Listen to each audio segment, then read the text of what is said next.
This podcast is sponsored by Kava and Arculus. Stay tuned for more information about both of them later in this episode.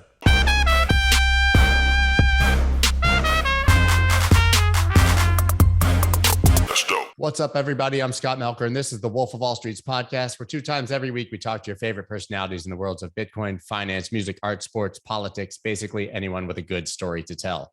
People in the crypto community and the media, we love to talk about regulation and the law and how it relates to crypto. The problem is none of us generally understand the law or regulation. So luckily we have a guest today who understands both of those things and has been working in this space for quite a long time. Hailey Lennon is currently a partner at Anderson Kill, but she was on the regulatory teams on the legal side for Coinbase, Bitflyer, Silvergate Bank. So it's fair to say she knows what she's talking about and can offer us some great insight on what's really happening with regulation and on the legal side of cryptocurrency. Hailey, thank you so much for taking the time. Thanks for having me. Nice to be here. So listen, as I said, this has sort of been the hot button topic for a very long time, what's happening. And I think the most compelling story has obviously been the infrastructure bill. We saw it sort of go through the Senate. There was some pushback. It looked like maybe there was going to be a compromise, but now it's gone Senate, House, back to the Senate, and gone into law with the original language. How much should we be concerned about that? So I think it just makes the jobs of working groups and attorneys in the space more difficult, but I think there still is a solution there. So the issue was really that the language is written over broadly. And it kind of indicates that regulators drafting the bill didn't really understand the technology side of cryptocurrency. And so what we now need to do is really try to define what companies can comply with these taxation and reporting requirements and what can't, and start to sort of clear that legislative intent through through potentially litigation or however it needs to unfold. So it just kind of makes everyone's life a little more difficult. It would have been nice if the language had been pushed through in a clear manner. I think the industry is always struggling with things that are not clear, regulation that's a little uncertain, a little unclear. So I don't think it will be any, negative impact on the industry long term, but it just makes everyone's lives a little harder. Right. I found it very interesting, actually, that the crypto provision, which was clearly an afterthought, was the singular thing that basically froze the bill for 3 or 4 days. Right. I even sort of joked that it was a huge advertisement for Bitcoin that was unexpected. It seems like enough people maybe get it now in government that we'll see it fixed, because I think a lot of people don't realize it's still 2 years away. Right. It's not like this goes into law today and all of a sudden these companies need to move offshore. We have a lot of time to fix this, and already are seeing Lummis and Toomey propose bills to fix that language. Yeah, I think there'll be a lot more discussion, a lot more clarification. And it is exciting to see so many regulators and government officials involved in conversations about cryptocurrency. I agree with you. I mean, even when it's regulation that seems burdensome on the industry, if you're getting a bunch of high-powered people in DC in a room talking about cryptocurrency, I view that as a good thing long-term for the industry. Do you think that we need to form a lobby, PACs? I mean, really put together the political infrastructure to make this happen that any other industry generally has? Yeah, I mean, we have a lot of amazing working groups in DC. So the Blockchain Association, Coin Center, Association of Digital Asset Markets, those 3 come to mind, but there's a ton. And they do great work in this space. I think that other companies are starting to look at having more formalized sort of lobbying efforts. And I do think that that's important. I mean, it's becoming such a big industry with such a big market cap. It really can't be ignored. And regulation allows me to have job security. And it's always the conversation, right? Like no matter what the topic is, if you start talking about these really cool, innovative concepts like DAOs and NFTs, there's always these legal regulatory questions that pop up, and tax will always be a part of that as well. So I do think that those efforts are important, and I think we're going to continue to see growth in those areas. Right. You just brought up DAOs, which is one of my favorite new topics. And probably we talk about crypto as the Wild West. That's got to be the most fringe Wild West right now that we have for regulators and legal. And we just saw ConstitutionDAO formed in an attempt to buy a copy of the Constitution. Of course, they lost to Ken Griffin from Citadel. But is that the form that you think we may see some of this political action and governance starting to take shape in the manner of DAOs? I'm not sure about that. I mean, I think the concept of a DAO is really interesting. I think there's still quite a ways to go in terms of just understanding how DAOs can sort of represent the industry as a whole. So I think for now we have these working groups that are sort of focused on those efforts in DC and have those connections in DC already. And I think that that's probably where we should stay for now. But at my law firm, Anderson Kill, sometimes we talk about this idea of how do you represent a DAO? You know, who would the conflicts check be against? Who would you follow up with if a bill isn't paid? So there's these sort of like these very boring logistical questions around DAOs that still need answering, I think, before we'll start seeing a huge influx. And Wyoming is effectively already treating them like an LLC. Do you think that that's the best sort of equivalency that there is at the moment? Yep. I think that Wyoming's taken good initiative to understand some of these very, like you said, sort of fringe innovative concepts. And I think that that's one way to do it. I'm not sure I really have the best proposal on how to regulate DAOs.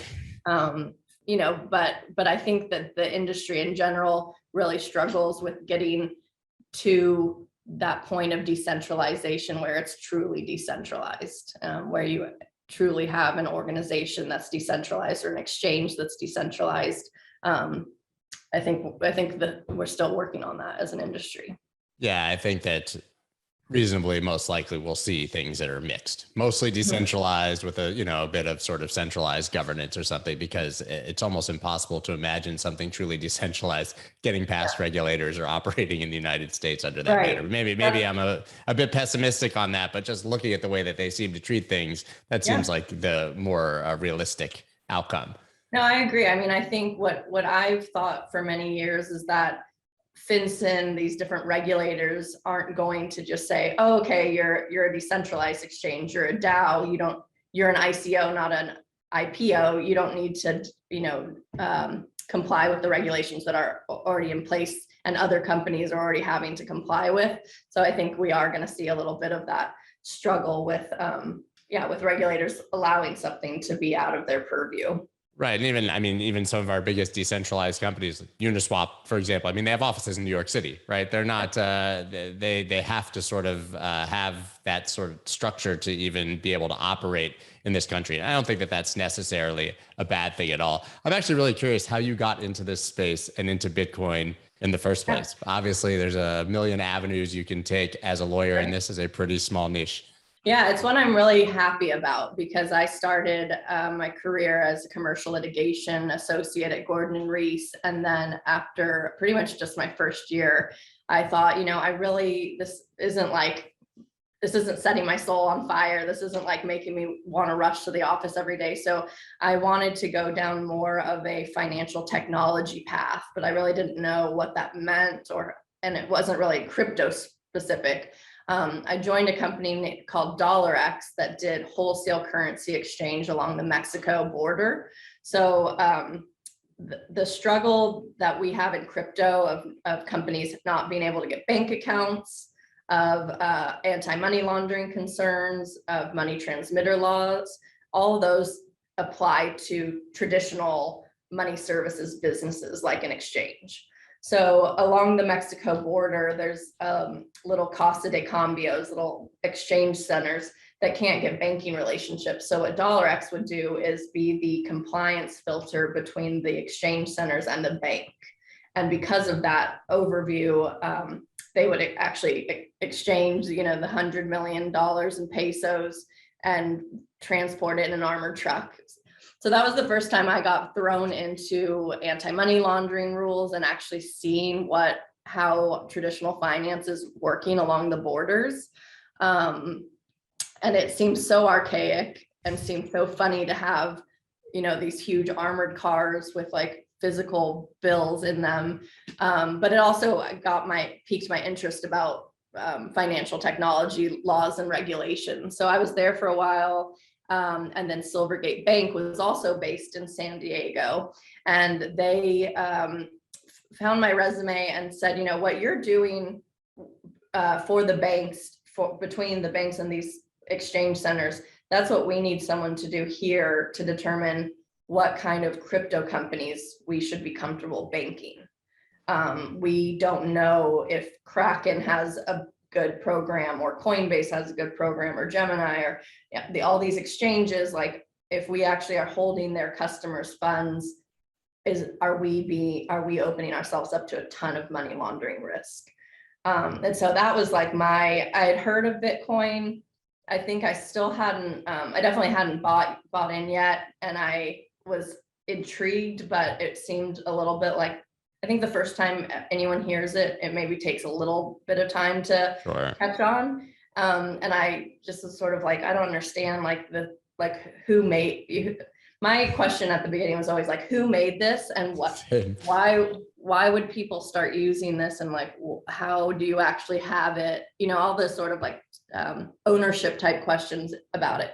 But anyways, when I joined Silvergate and started to see all these amazing companies in the space doing things, and different sort of fintech interfaces that were interacting with them, different software developers and hardware developers, my mind was just blown.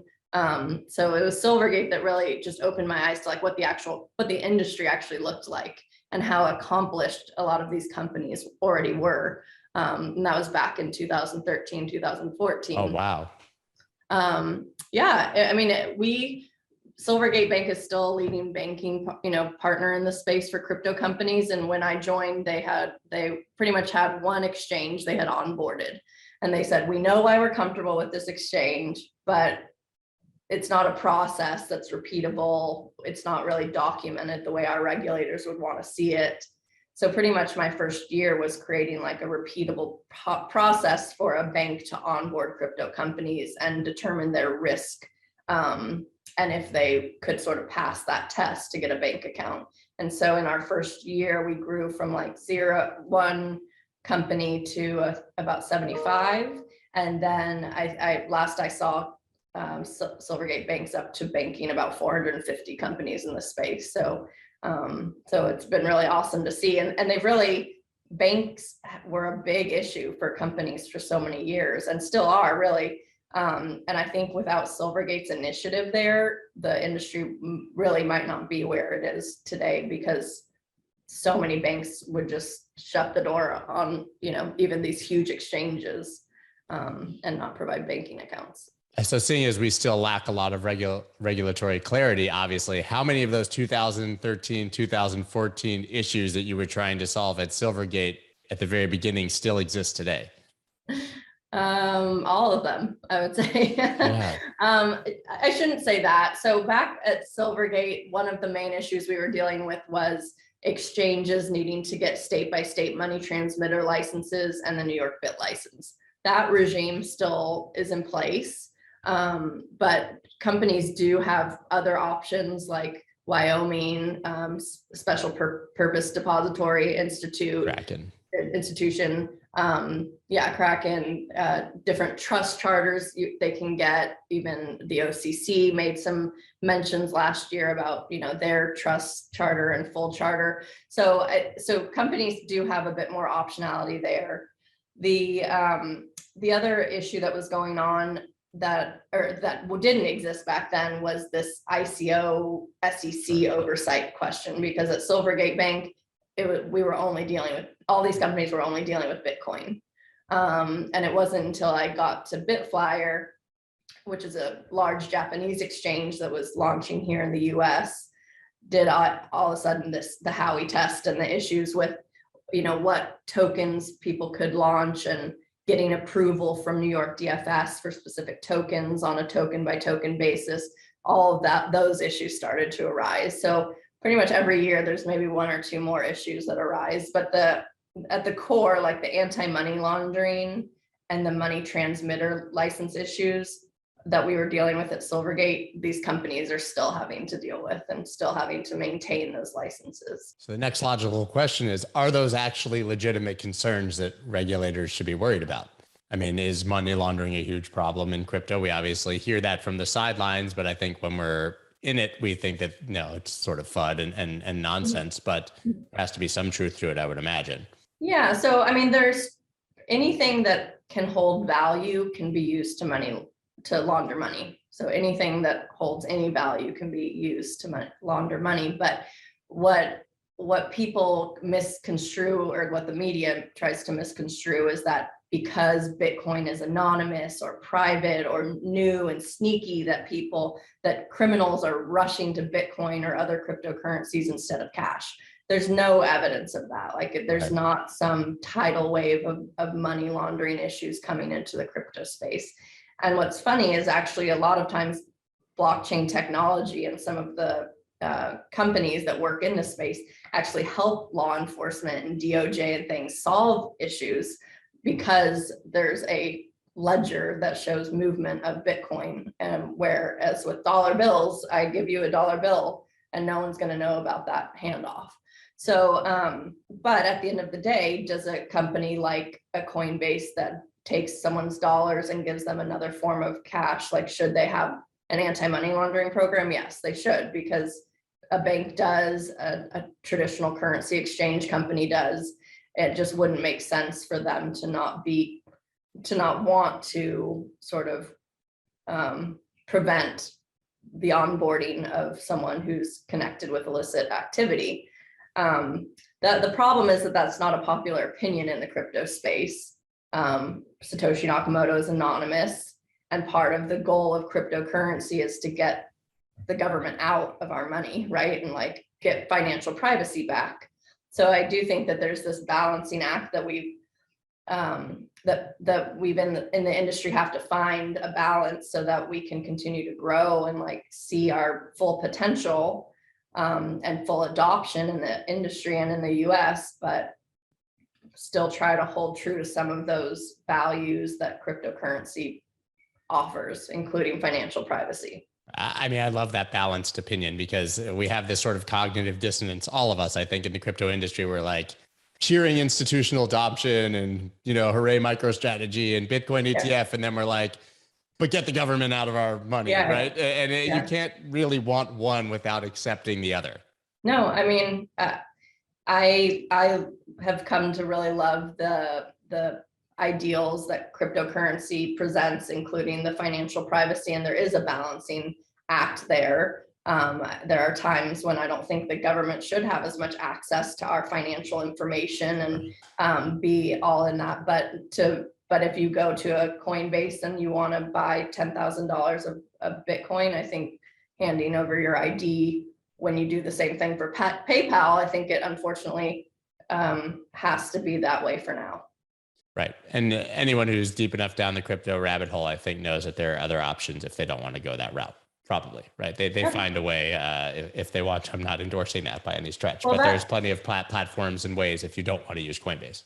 That's the irony of it, is like the most heavily regulated exchanges and these centralized exchanges that have so much regulatory oversight, the bad actors aren't going there, right? Like they're doing other things. So, but then when we talk about more government oversight of things like unhosted wallets, then that starts to infringe on the financial privacy that people want and deserve. So that's sort of the balancing act that I am talking about. But I mean, I personally don't want to work in an industry that doesn't make some sort of efforts to ensure that the technology we have in place has some sort of checks and balances on what it's being used for.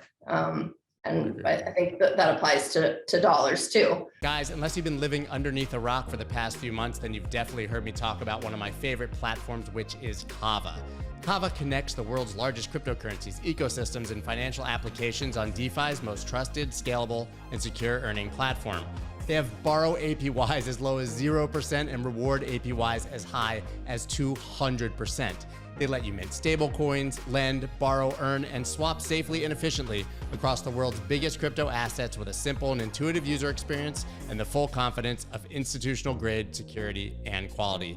Guys, if you have not checked out Kava yet, then what are you doing? You can check it out at thewolfofallstreets.link/Kava. Do it now.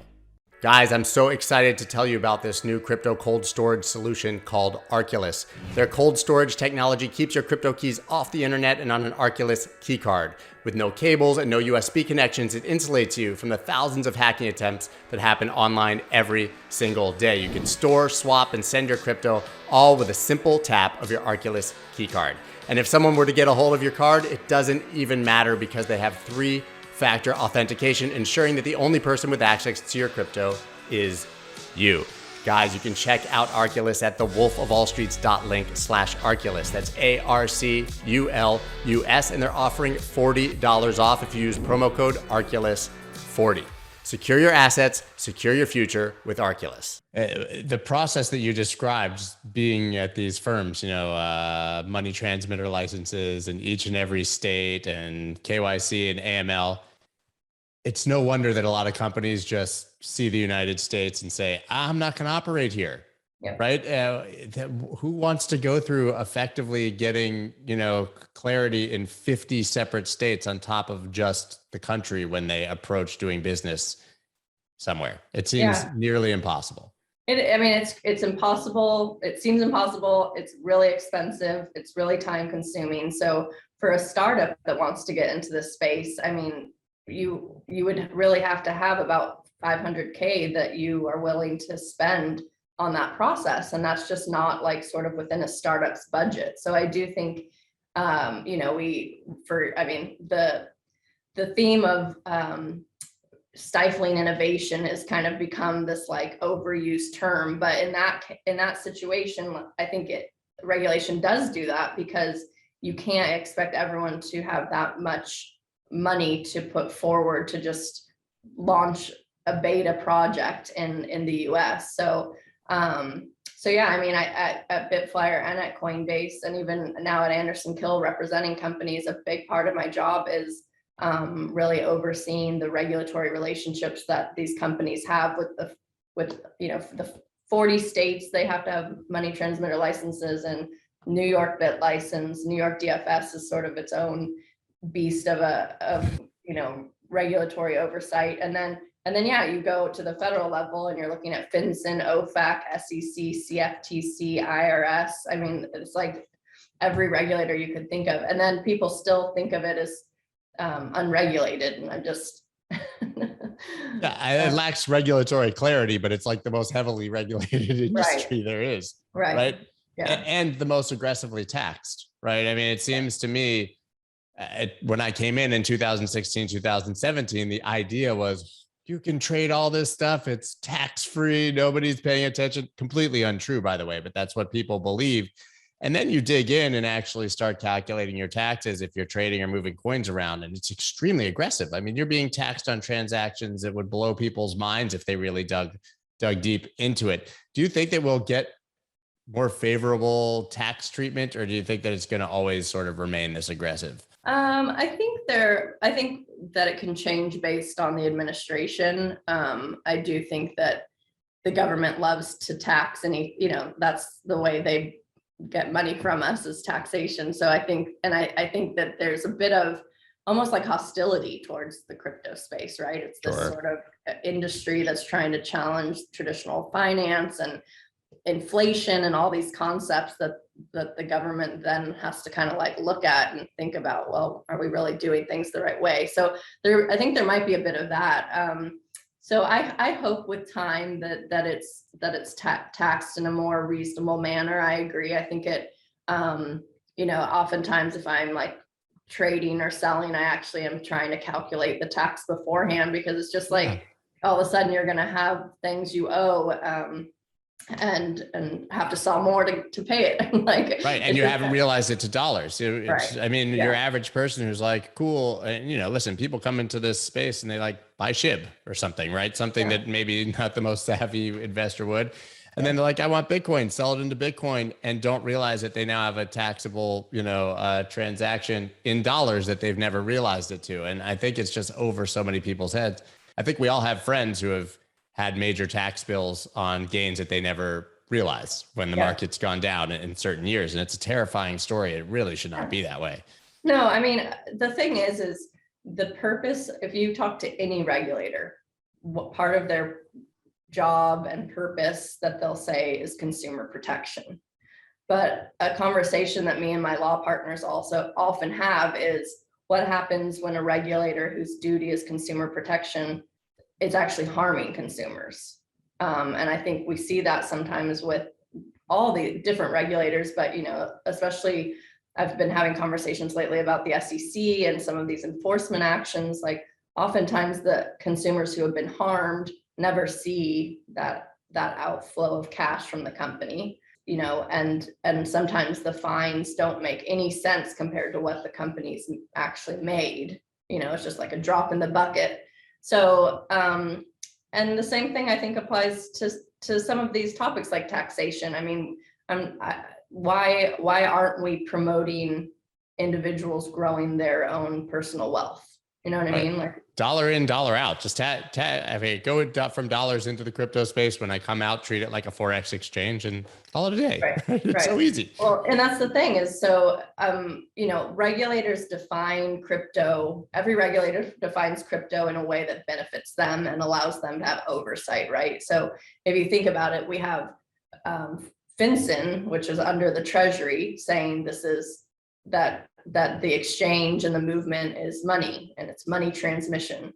But then the IRS, also under the Treasury, is saying, but we're going to tax it as property and do it as capital gains tax. It's like you have to, like, at some point they're going to have to find to meet in the middle there, right? Because they everyone's sort of getting the worst of both worlds. Yeah, I give that a decade at best before we get any sort of clarity on that. And, sort of this feeling that certainly from Gensler and the SEC that maybe everything is a security, right? If we haven't defined it yet, pretty much go ahead and assume that we're going to make it a security. How is that a benefit to consumers, right? You just said that the idea is that they're supposed to protect us, but it seems not even just in crypto, that generally they're just preventing opportunity. Yep. I think that's fair. I do. And I mean, I think there are individuals within the SEC who are trying to propose things like safe harbors. We're seeing that there's even sort of a conflict, I think, within the SEC about how to regulate this space. And sometimes I don't even think the SEC quite knows where they're heading or what they're going for. You know what I mean? So with some of the enforcement actions that are public, some of the enforcement actions that I'm working on confidentially within my practice, sometimes it's just really not clear what the end game is with the SEC. And I do think that, I think we're in a position where the SEC really could justifiably go after most projects, which is just terrifying, and exchanges that list most projects. I don't know if they'll do that. Because I don't understand their strategy of enforcement really, but it does feel as though Bitcoin is the sort of cleared crypto. It's not a security, it's a commodity. Ethereum, I feel like they've, sort of danced around. Pretty sure it's not. Yeah. But, it's anything's possible. And so, I think I'm really interested in the litigation going on against Ripple about XRP. I'm hopeful that we'll get some sort of either law or just clarification that we can rely on as attorneys and point to. But for the most part, my law firm is very conservative when it comes to representing sort of specific token projects. I imagine you have to be, right? Yeah. Because that's the tone that regulators are giving, at least publicly. Yeah. Do you view that Ripple case sort of as the weather vane for every other project down the road? Like, is what happens to Ripple going to, dare I say ripple effect? I didn't mean to make a pun, but we'll have a ripple effect down to all of these other projects? I definitely think it will have an impact. The difficult thing is that some projects, I think, view this space and think, as long as I'm not the slowest one running from the bear, I'll be fine, right? That's not a approach I recommend companies take.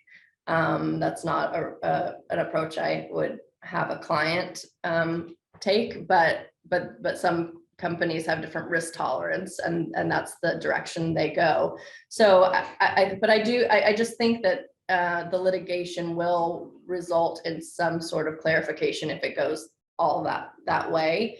And it's something I'm interested in. I think that companies will need to look to that. But the difficult thing is the SEC really has said, when you take the Howey test and you also take their guidance on the applicability to digital assets, it's such a fact specific discussion that companies are going to be able to say, well, we never marketed ours like that, or we never did that like that. So it's still not going to be totally clear. But the thought of using a test from the 1930s to apply to new, entirely world-changing technology is such nonsense in the first place. I mean, even them talking about, stable coins being securities, right? I mean, but there's no expectation of financial gain from a stable coin. It's nonsense. And a lot of it really is across the board.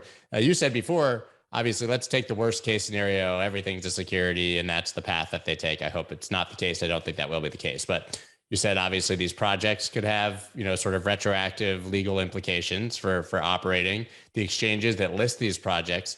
Is there a risk to your average individual? This is a question we don't get much clarity on. If you've been trading it, if you bought something that in theory wasn't allowed to be sold to an American on Uniswap or, OTC or something like that, is there any risk to your individual? I've spoken to lawyers before who sort of say it's on the onus is on the company, right? But maybe there's another opinion there. Yeah, it's a good question. It's one that I haven't sort of dug deep into, but I'd say there's obviously a range of risk. The highest is on the company itself, the project itself, the exchanges that list it, but also sort of the team involved. So that's partly why attorneys and CPAs and other professionals are worried, because the SEC has pretty much called us gatekeepers. Like we're the gatekeepers of this unclear regulation, which is not something I really want to be. But that's also why lawyers need to be conservative. But when you get down to the individual level, where I get more worried is about individuals who are sort of like influencers or promoters of the tokens. The individual purchaser themselves, I don't picture having any sort of legal risk, but it's more financial risk, right? Like depending on what happens with that token, the value, if they actually see any of the disgorgement from the company. So, but I'm also, all of our conversation aside, I'm a huge proponent of a sort of free market. And so if individuals, every company and every individual has sort of their own risk tolerance. So the way I view it is our job is to give the best advice and ensure that companies and clients aren't, ever committing crime or doing anything that crosses any sort of lines.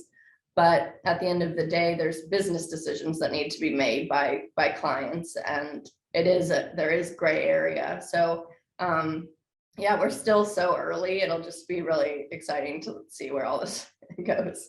That makes perfect sense. You worked at Coinbase, so one of the most sort of egregious oversteps or just aggressive approaches I've seen the SEC take yet was when Coinbase approached the SEC and said, listen, we have this 4% lend product that we want to offer. Obviously, there's BlockFi and Celsius and Nexo and Voyager. They're all doing this. The SEC says, hey, everybody, come talk to us, be open doors. And then the SEC said, don't launch it. And if you do, we're going to litigate, right? We'll sue you. How can anyone operate in that environment? The product exists, right? It exists. It's being used by consumers and companies all around the country. They were offering actually lower rates and probably something safer for the consumer. They approached the SEC directly as they were told, and they were threatened with a lawsuit. Yeah, I can't speak to their sort of conversations or experience there, but I think that regulators are, in some ways, almost feel like up against a wall with this technology because it's moving faster than they can. And so I think when they have sort of the ability to say no, sometimes they do. And regulators are also notoriously sort of tight-lipped about their rationale because they don't want to put in writing or even say to a company, we would sue you because of this, and this. I do think that when these projects that are sort of non-banks are in a way sort of taking deposits and providing a yield from it, I think that there does need to be some sort of oversight there. And I think that the SEC probably just doesn't know what their oversight should be or what's going on, to be honest. So, I mean, I feel for Coinbase and companies that are dealing in this space, because that really is, a lot of times you get told no by a regulator and they're not that willing to explain why. And that's super frustrating. I mean, when I worked at Coinbase, I saw the efforts of the product attorneys and the projects that work on these. And then all of a sudden to have my role at Coinbase was more regulatory counsel. So to go talk to the SEC, CFTC, like New York DFS, and not this lending product, but for others, if the answer was sort of no, or we need a ton more information, it was just, it was just always sort of I think a frustrating process for the product people that are just super passionate about like rolling something out. That there's that sort of pushback from the regulatory side that can slow it down. Sure. We're kind of talking about the worst case scenarios here over and over again. Obviously, like it's easy to be pessimistic. What would be the best case scenario for regulation in the United States? Well, I mean, I was really excited when Brian Brooks was at the OCC. Right. I thought that the idea, so in other countries like Bitflyer in Japan or Europe, there's more of a singular regulatory body that oversees everything. And so it would sort of be like combining the New York DFS, SEC, CFTC into just one sort of primary regulator. To me, that's more of an ideal, because for companies that are having to answer to all these different regulatory agencies, there's just so much time and effort that goes into that. I mean, if you think about a company that has 50 state money transmitter licenses and the New York bit license, once you get that also means you have to maintain those licenses. You have to get your under examination requirements. I mean, most companies have auditors on site from these different states almost year round, and you're just constantly having exams. So my hope is that we just start to have a more centralized regulation of what the technology is allowing people to do, and not focus so much on what the technology is, because it's just sort of an advancement of traditional finance. So I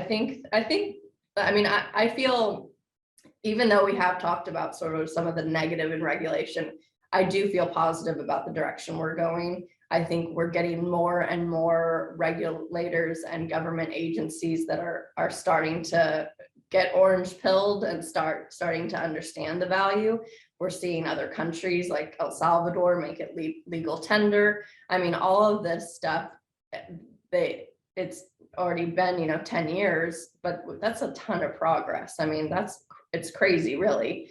And we've started to have individuals in the US say that they'll never ban cryptocurrency. Like, even some of those little comments mean something, because 5-6 years ago, people were still asking, could this just become illegal in the US? I mean, marijuana is still legal on the federal level. So I think we're in actually a good place and have made a lot of progress. I agree. And it's good to hear that there's some optimism, because I think it's easy to get caught in the pessimistic side, but the true fact is that we're here, we're not going anywhere. And that means we've advanced the ball far enough to even be on the regulators on their radar. Right. And so I think that we will get sensible regulation with time. We won't like all of it, but I think that it will be sensible. We'll be able to operate. But one of the other huge aspects, let's take away from legal and regulation for a moment, because I know that's not all you do, right? You started a company called Crypto Connect, and I'd love to hear you talk about that a bit more. Yeah, thanks. Yeah, so we launched Crypto Connect. I think it's been about 2-3 months. The idea behind it is really it's a women-led organization that helps with professional development and networking, but the organization is open to everyone. And part of that is really going back to the ideas of cryptocurrency. I viewed the technology as open to everyone, and so I wanted an organization that represented female leadership, but was then a resource to anyone in the space or looking to get into the space. So what we've done is launched in 12 major cities. We launched a few months ago, and we were in the midst of having our first round of meetups in those cities. So New York, LA, DC, San Francisco, they're all on our website, cryptoconnect.org. And so what we're really trying to do is create chapters in these different cities, and we'll be launching in 12 additional cities next year. And we've already started to have a lot of interest in international expansion. So we're talking about that. But the idea behind it kind of came from my own personal frustration with in this sort of like post-COVID or COVID era where people are moving around a lot and people aren't centralized in offices anymore. I was really having to like turn to my Twitter and to figure out who was where. Hey, I'll be in Nashville this weekend. Who wants to get a coffee? What company should I meet with?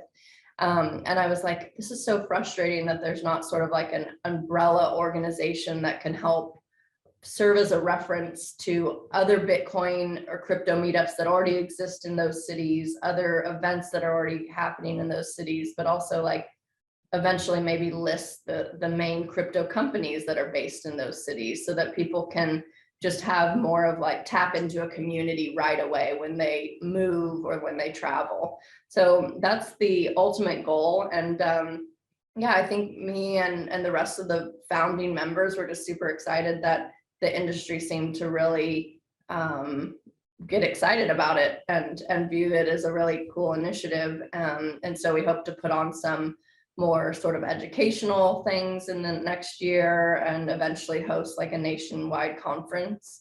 We haven't decided location yet, but inevitably it ends up in Miami. We all know that. Yeah, I was thinking Palm Springs. Palm Springs would be nice. Yeah, buck the trend. Yeah, sure. Well, that makes a lot more sense for you, certainly. Yeah, I'm like, it's all about me. So everyone. How do you confront the tribalism in the space when you're actually trying to bring everyone together? You know, and you get the maximalists of each project coming, or do you find that people are generally willing to hang out and talk to each other and build the crypto community as a whole? Yeah, I mean, so far these events have been so great. I mean, I've been really excited to see there is sort of just naturally there's tended to be more diversity at the events, not just gender, but just diversity in general. I thought a lot about how to sort of brand this group because I didn't want gender to be the topic of conversation. I didn't want crypto versus Bitcoin to be the conversation. I didn't want any of it to be like the divisive conversation. I wanted it to be, hey, we're like this awesome community. And on Twitter, I feel like you feel that for the most part. There is sort of this tribalism. I personally try to stay away from that.